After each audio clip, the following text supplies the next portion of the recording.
Yes, sir. That's 3 straight wins for the Rangers after Tuesday night's 4-3 win out in Vancouver.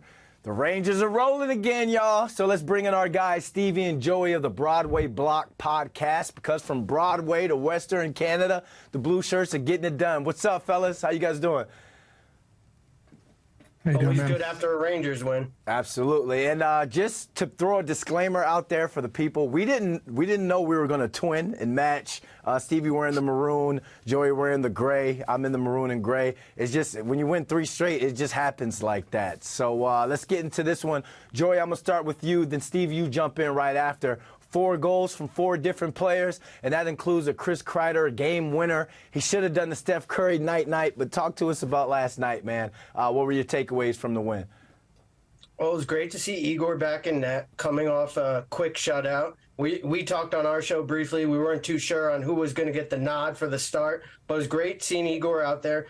Only concerning thing I saw was same thing that we've had the last couple games besides the Detroit game, was that we let that early goal in first, and then we started to click in and get into our rhythm. You got to love to see that the bigger guys are coming out. You saw Mika get a goal. He's needed to get going. And then the third line has been fantastic for me. You saw a goal from Will Cooley, and you saw one from Capo Caco, and they both assisted each other on that. That has been the most pleasant surprise for me all season, watching that third line go at it. And Will Cooley is just that dog. I think he's what we wanted Caco to be, but we're seeing the production from Will Cooley now, and it's fantastic. Day in and day out, he's getting aggressive, he's getting goals, and he's doing everything we want. What about you, Stevie? Were you impressed with the win?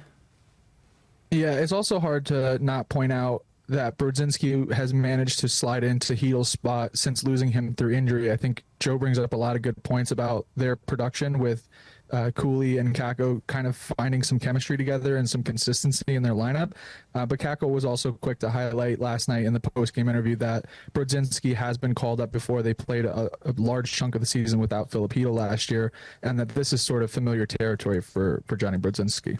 All right, we're going to talk to you guys about Brodzinski stepping in for Chytil and if Chytil should be rushed back. We're going to talk about that in a little bit. But, Stevie, I'm going to ask you, man, because the Rangers improved to 7-1-0 on the road, and they remain one of the best road teams in the NHL. We know how good they are at MSG, but what makes them so good outside of the Garden? Well, Peter Laviolette commented after one of the games the other night that it's sort of just ends up being that when you start one of these long road trips that you start spending more time with one another, you eat together. There's just a different sense of togetherness on a road trip than there is at home.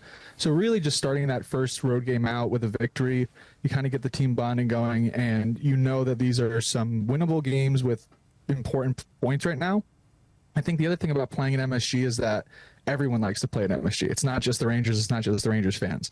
If you're another player, we've talked to other players and coaches and referees that all sort of highlight that playing at MSG is just something that you circle on your calendar. So I don't know if it's necessarily that they play better on the road or if it's just that other people sort of really test them at home. Joey, what makes these guys road warriors? Well, I think it's also not falling to the trap games. I think when you go out to like Seattle and you're facing the Kraken, you know, they're excited to play the Rangers and see where they are as a franchise. So I think coming out and winning these games on the road are like a must win for a team that is supposed to be a top 5 team in the league. So running through Canada and getting these wins is the most important thing the Rangers can do. And exactly what Steve said, I think there's a little less pressure. You know, we're doing what we're supposed to do, and the camaraderie's there. And at home, we've talked to tons of people on our show, and everybody loves coming to the Garden, and everybody gets up for those games. So for us, I just think it's doing what you're supposed to do and being a top 5 team and coming in and getting the wins. And this year, we're not even going to overtime with some of these teams that are below us. So for me, that's like, I think we're doing great this year, and I don't think going forward we're going to have that much problems on the road, but you never know. It's a long season. Don't you dare jinx them. Don't you dare jinx them. I'm a realist. You can see them not playing down to the competition. That's what really good teams do. And this is a team that's been in the playoffs, has been on the run, got knocked out in the Eastern Conference Finals last season. So it seems like they came in here on a mission. So Peter Laviolette said he wasn't going to rush Chytil back. But do they even need him right now? How deep is his current roster? Well, I think we need him. Like we touched on that, Johnny B came up. And he slots in. It was 2 weeks and 5 games ago since Johnny came up, and he looked like he was really comfortable out there. But Filip Chytil has started this season. He has 4 goals, and we need him to get going. Like, I felt like last year in the playoffs, we were missing that extra edge that if we can get a healthy Filip Chytil that feels good and gets at least 50 to 60 games in this season, I think he will be a monster in the playoffs. But we need him out there playing these games, and I want to get these consistency down with these lines and the lines to stay the same. So I don't need an injury from Chytil. Well, if it's going to happen, I'd rather it happen early. But going forward, I want these lines to stay the same, the third, the fourth, and get that consistency, which I felt like we missed in the playoffs last season. Steve, you agree with that? You think Chytil needs to be back into the lineup right away? Right away is the operative word there, because given his experience and history with injuries, I don't think it's in our best interest, obviously, to rush him back. If he passes and he doesn't sustain a concussion, that's obviously huge news, because you know that if it's something mild that isn't brain related, then he'll kind of go through it. So we'll see if he's makes the immediate impact that Joe says. I do agree with Joe that he's going to need all that time to kind of marinate with these guys, because they haven't lost a step in his absence. And that's not to say anything negative about Chytil. It's mostly the continuity that they've been able to have in his absence.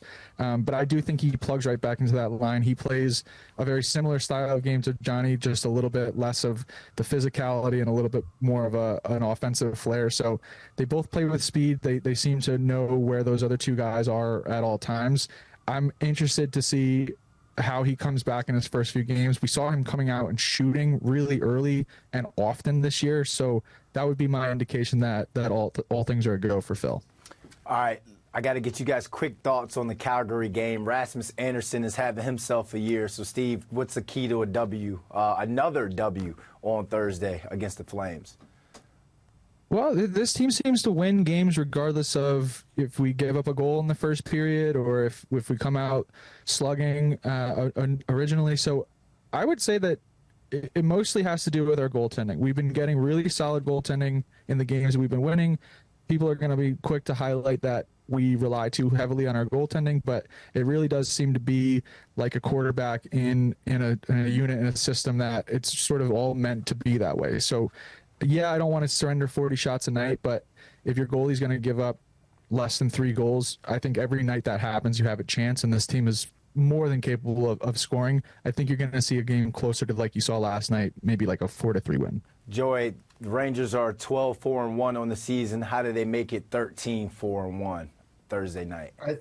I think they don't fall to a Flames game, because the Flames, I don't feel like anybody has picked them to go that far, maybe even make the playoffs, but if you look back on the games that they played so far this season, they've had a lot of close games that have gone to overtime. So I think it's establishing the offensive play early. And if you look at the Rangers, we're not a high shot team, but we're a high danger team. We got to take advantages of those danger situations early and capitalize on them. All right, fellas, really quick. Joey, tell the people where they can find you guys, and then follow up, Stevie. Well, you can find us on Twitter, Instagram, TikTok, at Broadway Block Podcasts, and then you can always find us on where you get all your podcasts, Apple Podcasts, Spotify, at Broadway Block Podcast. Hey, man, that's it. I appreciate you guys. It's been a nice little connection that we've been able to build and do these shows with you. So thanks again for inviting us on. Yeah, thanks for hopping on, man. If we're dressed if we're color coordinated the next time, do we just become best friends? I'm just going to start off with that one, man. Hey, thank you guys for jumping on, man.